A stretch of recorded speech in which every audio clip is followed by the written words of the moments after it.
My thumb hovers over the red send button. 9 o'clock at night, and I'm sitting in my Ford F-250 with the engine idling, headlights off, invisible in the shadows of the Miller estate. Through the windshield, I can see them on the balcony, Preston and Genevieve, my parents, champagne glasses catching the light, their laughter carrying across the manicured lawn I used to mow for free. The phone screen glows. Project Oak Route. Execute eviction. My other hand grips the steering wheel so tight my knuckles have gone white. The truck smells like potting soil and diesel. Mud caked on the floor mats. My boots leave prints on the pedals. I was going to save you, I whisper to the windshield. But then I heard what you said. 12 hours earlier, I was pruning a Japanese maple when Genevieve called. No hello. No how are you doing? Delilah. Just her voice, sharp as pruning shears. I need you to bring the juniper bonsai tonight. I'd paused mid-cut, phone wedged between my shoulder and ear. The greenhouse was humid, glass walls fogged with condensation. My hands were still dirt-stained from repotting succulents that morning. The galas tonight? I'd said. Obviously. 40 years of the Miller Art Gallery. We're expecting investors. A pause. Then the tone shifted to something I knew too well. Condescending. Patient. Like explaining arithmetic to a slow child. You owe us this much, Delilah. After everything. After everything. The words settled in my chest like stones. I'd looked at the bonsai then. 5 years of careful cultivation. Competition winner. Valued at $8,000. The branches twisted just right, each needle placed by nature and my patience. It sat on the display table in perfect afternoon light, roots anchored in soil. I'd mixed myself. It's not really appropriate for a centerpiece, I'd said. It needs specific conditions. Don't be difficult. Genevieve's voice hardened. We're cash poor right now and we need to impress the Vanderbilts. Bring the tree. 6 o'clock. She'd hung up before I could respond. I should have said no. Should have laughed and gone back to work. But I didn't. Instead, I stood there in my greenhouse, surrounded by 200 plants I'd grown from seeds and cuttings, owner of a business that cleared 6 figures last year. And I felt 14 again. 14, when I'd given up the art scholarship so Merrick could attend private school, when Preston had patted my shoulder and said, "That's my girl, family first." I'd never gotten another scholarship. Merrick got his architecture degree. The pattern? I'm always the helper. Never the helped. But maybe this time would be different. Maybe if I brought the bonsai, if I showed up and contributed something valuable, they'd finally see me. Really see me. Maybe this time they'll see me, I'd whispered to the empty greenhouse. Then I'd wrapped the bonsai in protective cloth and loaded it into the truck bed. By 6:15, I was pulling up to the Miller estate. Not the main entrance with its circular driveway and fountain. The service entrance. Around back, where the caterers parked. Merrick was waiting there, leaning against the brick wall in designer shoes that probably cost more than my monthly insurance payment. He watched me park, then walked over and kicked dirt off my front tire with the tip of his Italian leather. "Stay out of sight tonight," he said. "The adults are doing business." I'm 27, he's 30, but in his eyes, I'd seen it clearly. I wasn't an adult. I was the help.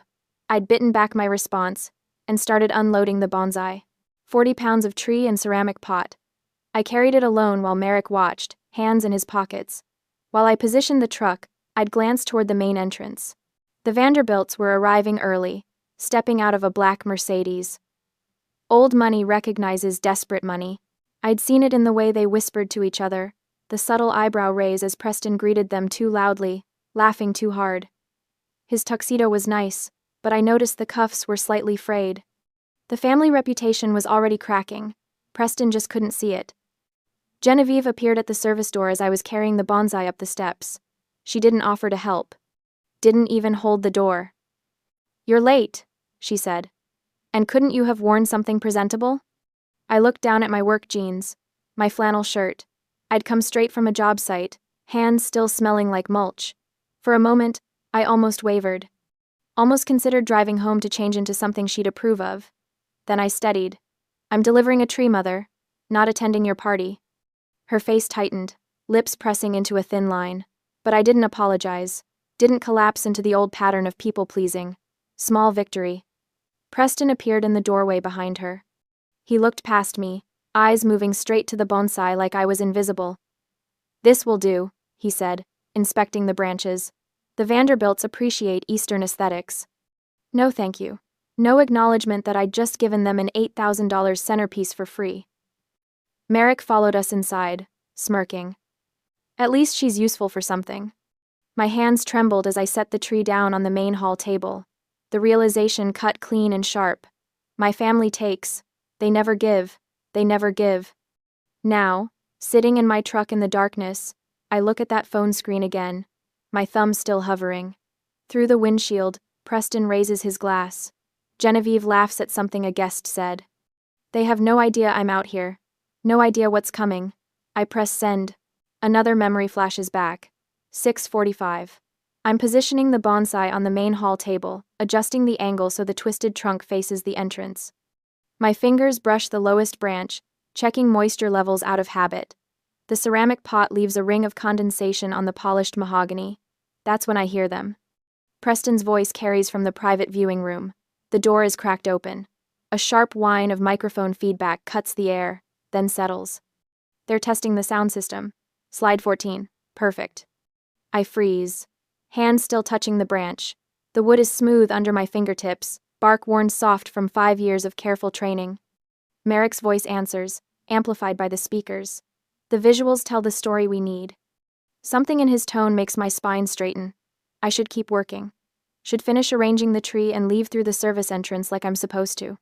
Instead, I move closer. The hallway mirror catches my reflection as I approach. Flannel shirt, jeans with mud stains on the knees, hair pulled back in a practical ponytail. I look exactly like what I am, someone who works with her hands. The slideshow clicks. Once, twice. Through the crack in the door, I see the projection screen glowing bright in the dim room. Merrick stands there in a tailored suit, holding some crystal award. The photo caption reads, "The Visionary. Merrick Miller receives Architecture Excellence Award." Click. The next slide loads. It's me.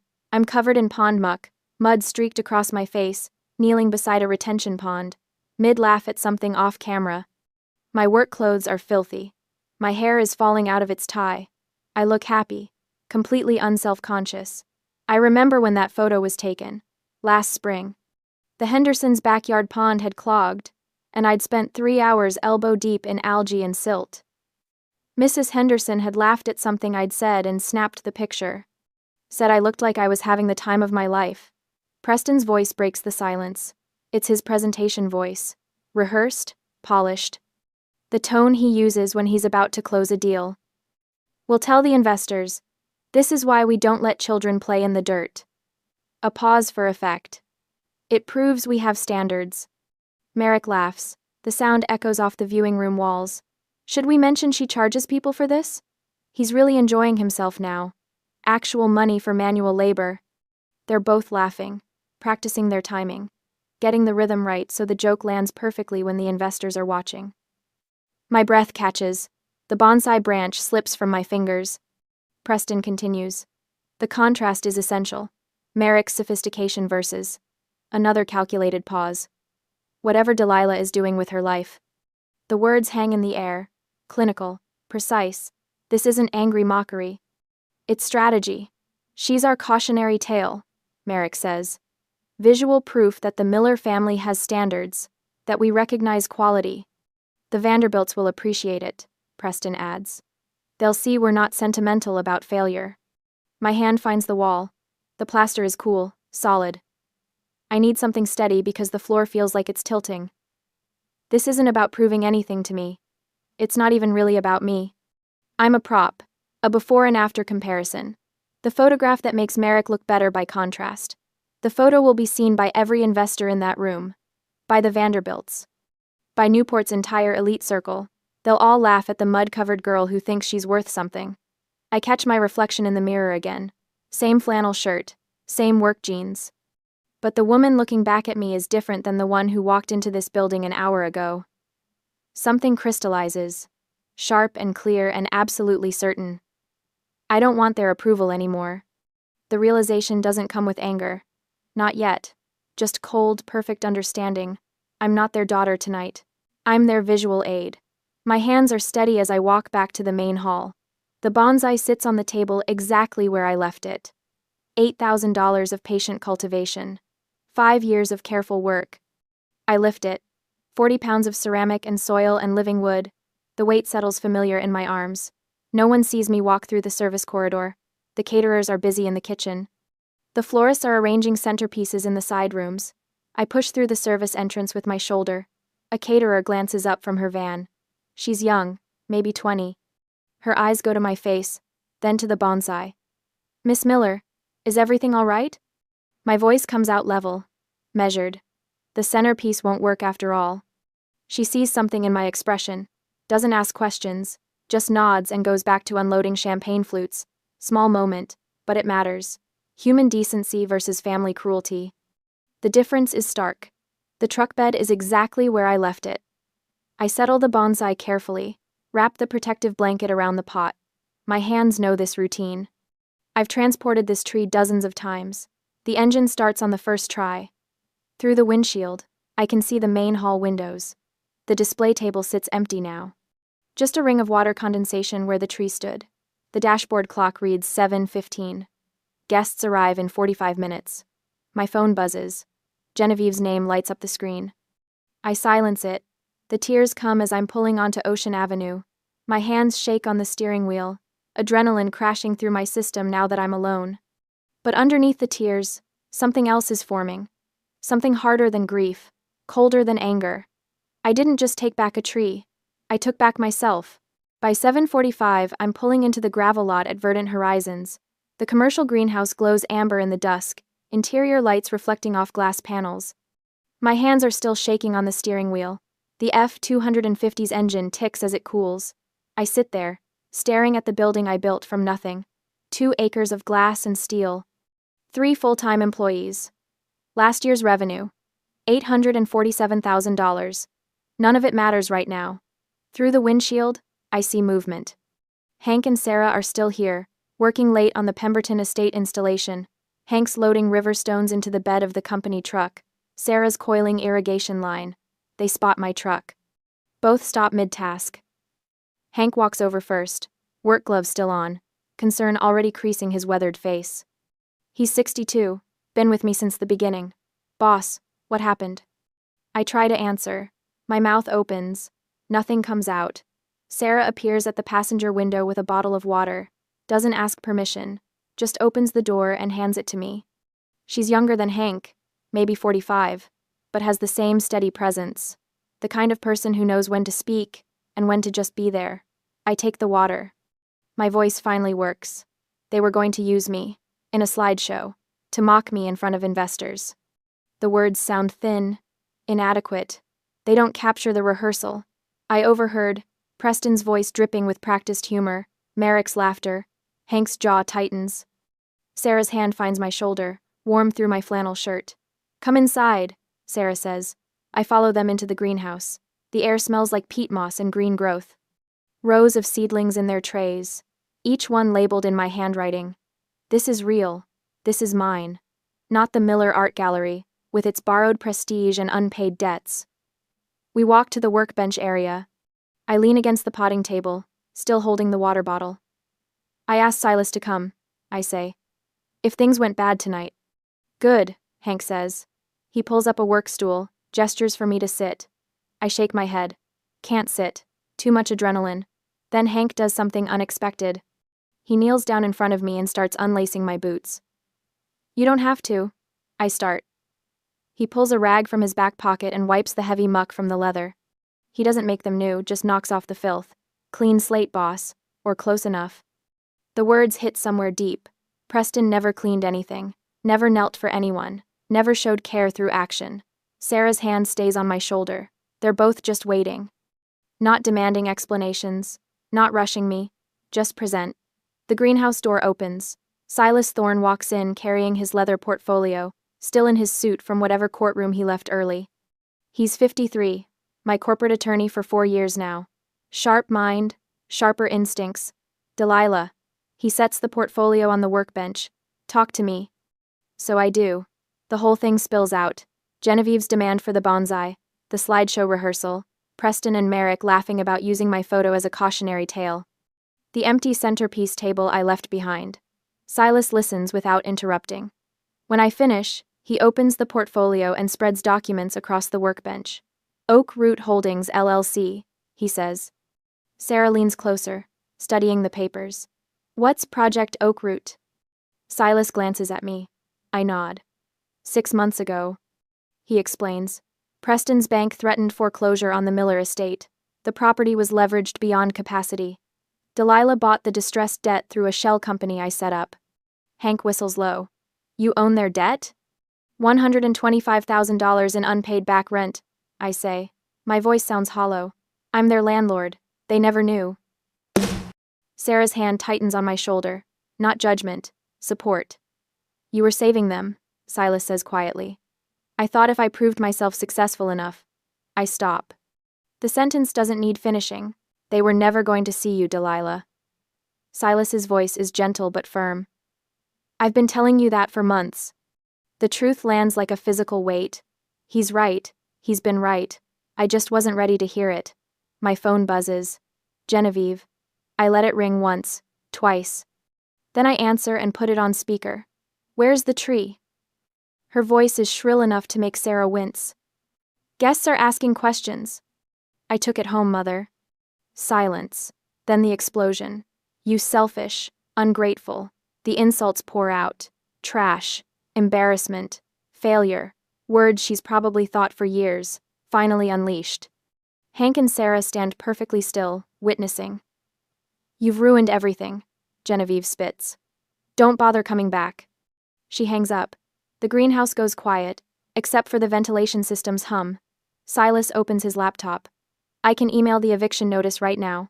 His cursor hovers over send. I stare at the screen. The legal document is already prepared, professionally formatted, legally airtight. 6 months of planning reduced to 1 mouse click. Then I shake my head. An email is too easy. Silas looks up. They want to humiliate me publicly? My voice hardens. I need to look them in the eye when I take it all back. Sarah speaks first. What do you need from us? Say the word, boss. Hank's already standing straighter. Silas is already thinking tactically. The gala ends at 11. What are you planning?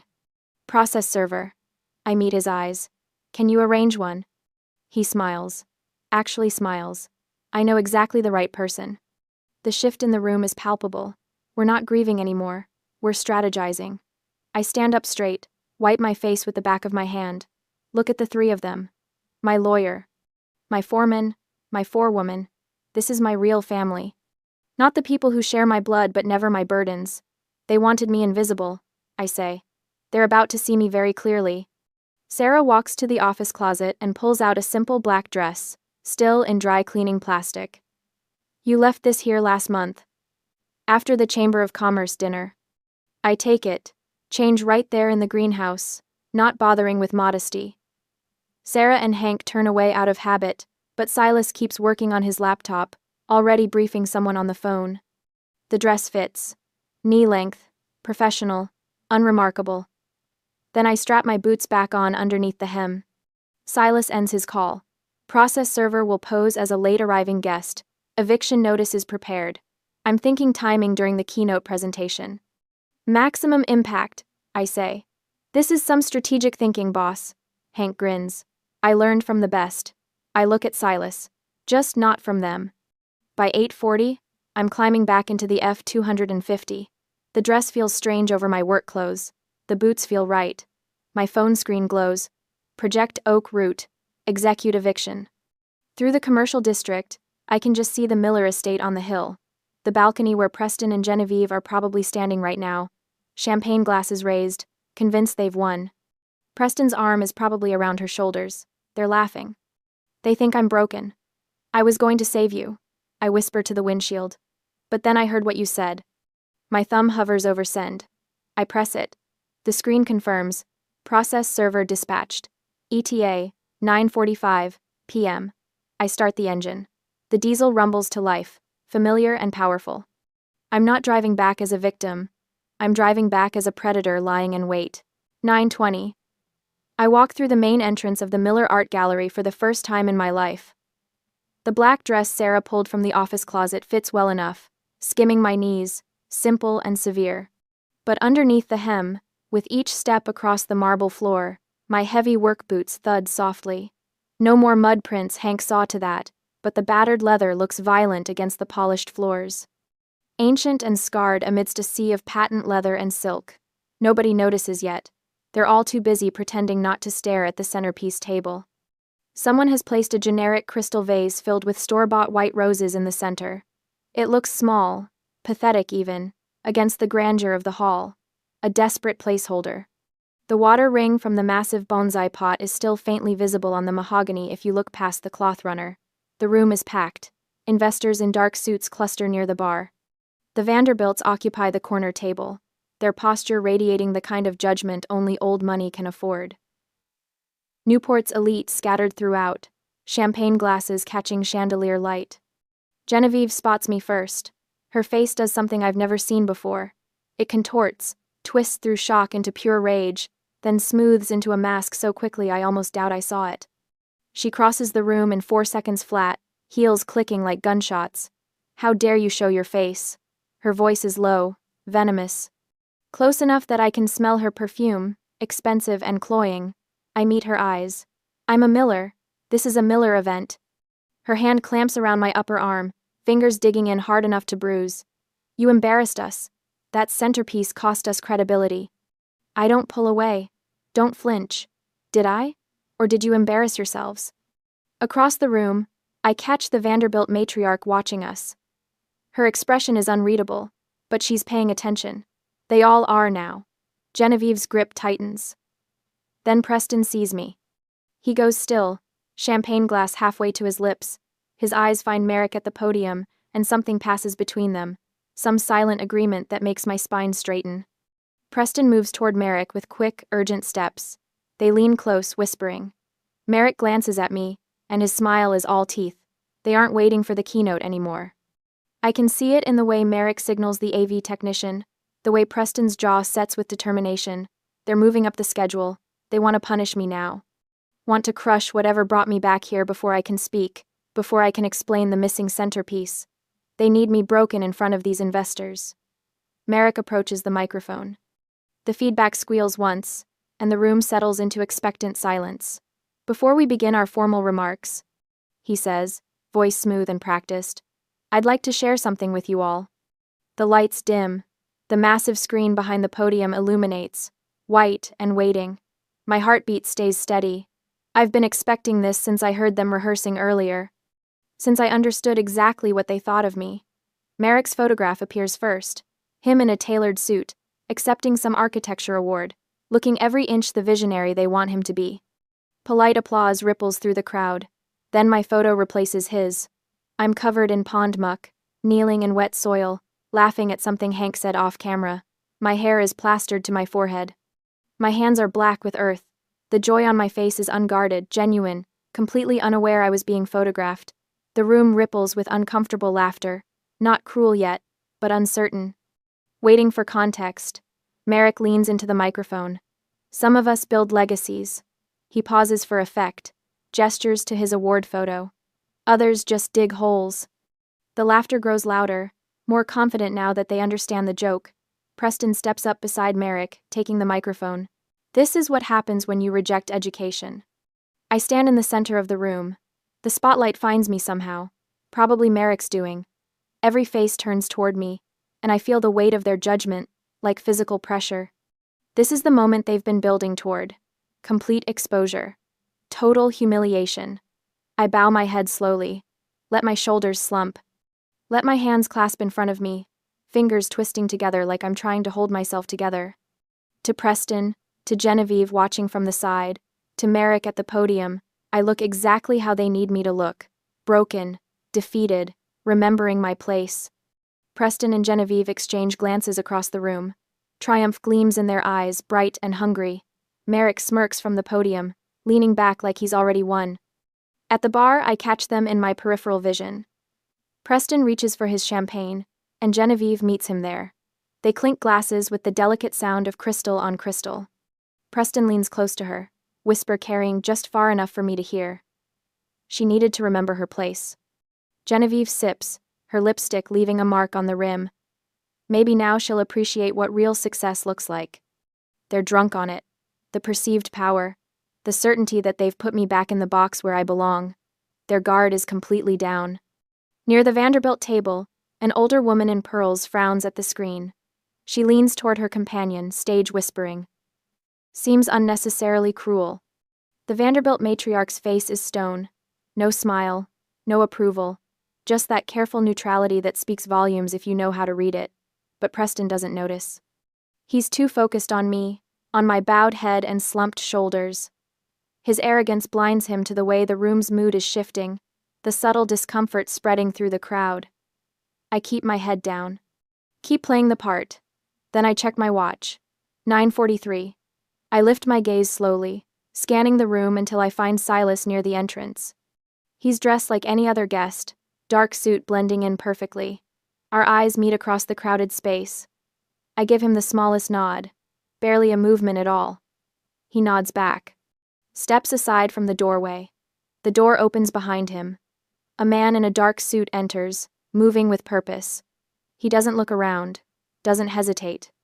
Just walks forward like he knows exactly where he's going. I let my expression settle. Let something cold and final move behind my eyes. Preston turns back to the podium, oblivious. He takes the microphone from Merrick, smiling at the crowd with complete confidence. Now, about our investment opportunity, he begins. The man in the dark suit keeps walking toward the stage. My scuffed boots stay planted on the marble floor, and I don't move. Preston stands at the podium like a king surveying his kingdom. The stage lights catch the silver threading in his tuxedo jacket, and he's smiling that practiced smile I've seen 1,000 times. The one that says he's already won. The Miller family, he begins, voice smooth as aged whiskey, represents 3 generations of refined taste. I'm still standing in the center of the room where the slideshow left me. Head bowed, shoulders slumped, playing defeated. But I'm watching the door. A man in a dark suit enters. He moves with purpose, not the casual drift of a late guest. The fabric of his jacket is quality but unremarkable. He could be anyone. Merrick notices him first. I see my brother's frown from across the room, the slight tilt of his head. He doesn't recognize the man. Neither does Preston, who's still talking about legacy and vision and all the empty words that built their hollow empire. The process server walks down the center aisle. His shoes are quiet on the polished floor. Dark suit blending with the other guests, but his trajectory is unmistakable, straight toward the stage. Preston stops mid-sentence, looks up, annoyed. He leans into the microphone. Excuse me, this is a private event. The server doesn't stop, doesn't acknowledge the words at all, just keeps walking, steady as a metronome. Preston's irritation bleeds into his voice. Sir, you need to leave. The room goes quiet, conversations dying like candle flames in wind, everyone turning to watch. The server reaches the stage steps, climbs them one at a time. Preston's face flushes red. His voice sharp now, amplified through those JBL speakers mounted in the corners. Get the hell off my stage, you peasant. Gasps ripple through the crowd. I see the Vanderbilts exchange glances, eyebrows raised. There it is, the desperation, the crack in the veneer. But Preston doesn't notice. He's too focused on this perceived threat to his authority. Do you know who I am? This is my gallery, my event. The microphone catches every word, broadcasts his rage to every corner of the room. The server stops 3 feet from Preston. When he speaks, his voice is calm, professional. But he's close enough to the podium that the microphone picks it up, amplifies it. I know exactly who you are, Mr. Miller. He reaches into his jacket. Preston flinches. But what emerges is just a legal envelope. Cream-colored paper, official seal, visible even from where I'm standing. I am representing Oakroot Holdings. Preston's face shifts from anger to confusion. Oakroot what? You are being served with an immediate eviction notice. The words hang in the air like smoke. I watch them register across the room, see the way heads turn, mouths open slightly. The server continues, and each word is a hammer blow. For $125,000 in unpaid back rent. The number echoes. $125,000. 6 figures. The kind of debt that destroys reputations. Behind Preston, My mud photo is still projected on the screen. Delilah covered in pond muck, laughing. But the context has shifted. Flipped completely. Because the mud girl holds their six-figure debt. Preston's face drains of color. All that righteous anger bleeding away into something else. Something that looks like fear. The Vanderbilts stand. Both of them, moving in sync. They place their napkins on the table with precise, deliberate movements. Then they walk toward the exit without a word. Not running. Old money doesn't run. But they're leaving.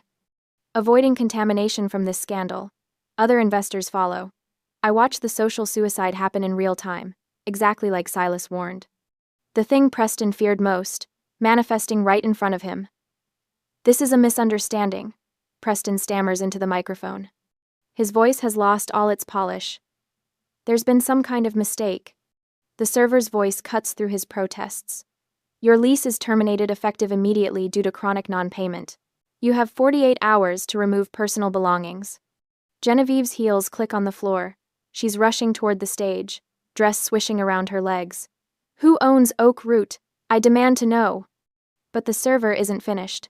Legal ownership transferred to Oak Root Holdings 6 months ago. All correspondence regarding the debt was sent to your attorney of record. Preston grabs for the papers. His hands are shaking so badly the envelope crumples. He stares at the documents like they're written in a foreign language. I start walking. Not rushing. Just steady steps toward the stage. The crowd parts for me without being asked. Their faces have changed. They're not looking at the mud girl anymore. They're seeing someone else entirely. I reach the base of the stage. Stop there. Look up. Preston's eyes meet mine. I watch the realization dawn across his face. See the exact moment he understands. His whisper barely carries, even with the microphone. "You?" I don't apologize. Don't explain or justify or make excuses. I just hold his gaze for 3 long seconds. Let him see everything he missed, everything he dismissed. Then I turn on my heel. The black dress swirls around my legs, and my battered work boots are visible for just a moment. The boots I wore on purpose, the boots I never apologized for. Silas falls in beside me as I walk toward the exit. His hand touches my back briefly. Steady, supportive. At the door, I pause. Turn back to face the room. The investors are frozen, watching. Preston is collapsed in a chair. Merrick stands beside him, looking lost. Genevieve's mouth is open, mid-scream. My voice carries across the silent room without needing a microphone. Clear. Calm. Final. The lease was always clear. I'm not your daughter right now. I let the silence stretch. Let them all hear what comes next. I'm your landlord. Then I walk out. Behind me, Genevieve's scream finally breaks free, the sound of someone watching their world crumble. The ruins of their ego scattered across that polished floor like broken glass. The door closes behind us. Silas and I step into the cool night air.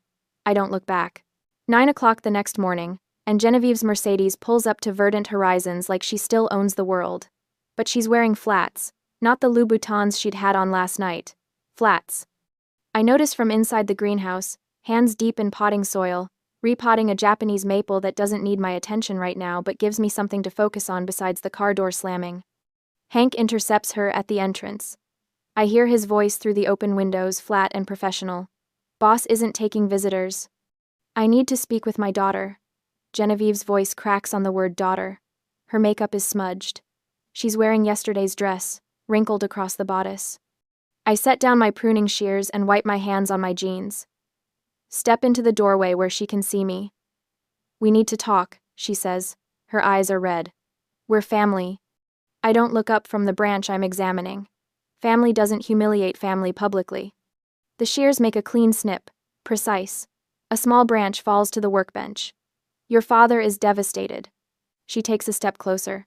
Hank shifts his weight, blocking her path subtly. "Merrick won't speak to anyone. How can you do this to us?" Snip. Another branch. "I'm shaping the maple into something beautiful, something that will take years to fully mature. Patience and discipline. We raised you better than this." That one almost gets me. Almost. But I've heard this song before. The guilt, the manipulation, the assumption that I owe them something beyond the $125,000 they never paid. I set down the shears, wipe my hands clean on a rag, reach into my back pocket and pull out a business card. edges already worn from carrying it around since last night, knowing she'd come. I walk to the door and hand it to her. Bankruptcy attorney. Local, good reputation. The lease was clear, Genevieve. I don't call her mother. Payment terms were generous. 6 months of missed payments. We thought you'd understand. I'm not your daughter right now. The words taste clean in my mouth. True. I'm your landlord. She stares at me. Her hand trembles holding the card. And you're trespassing. She turns and leaves without another word, and I am left alone, thinking how I will never let anyone destroy what I have built. 3 months later, I'm standing on the balcony watching workers take down the Miller Art Gallery sign. The metal scrapes against brick, and I feel nothing. No satisfaction, no bitterness. Just the morning sun, warm on my shoulders, and the weight of my own building beneath my boots. Verdant horizons, headquarters. Sarah reads from the new sign as workers hoist it into place. Never thought we'd have offices with a view. Hank joins us, coffee in hand. He passes me a cup without asking if I want one. He knows I do. Boss, the $8,000 bonsai looks perfect in the window. I glance back through the glass. The juniper sits in the main office, backlit by eastern sun, every needle visible. 5 years of work, competition winner. Finally displayed where people can see it, where it deserves to be seen. It deserves to be seen, I say.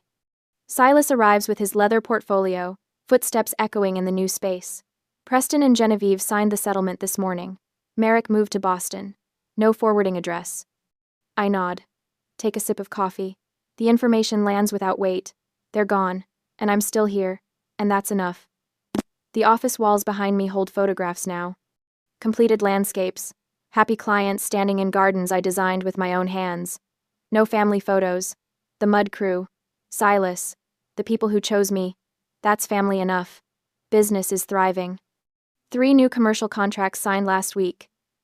After Silas leaves and the crew goes back to work, I stand alone on the balcony at sunset, look down at my boots, still dusty from this morning's site visit. Still caked with honest dirt. I remember Preston's slideshow joke. Just dig holes. The smile comes without bitterness. Those holes became gardens. That mud built this. Behind me, the bonsai catches the last light through the window. Its shadow falls across my shoulders like wings spreading. Dark and certain. I reclaimed my garden, I whisper. My phone buzzes. New client inquiry.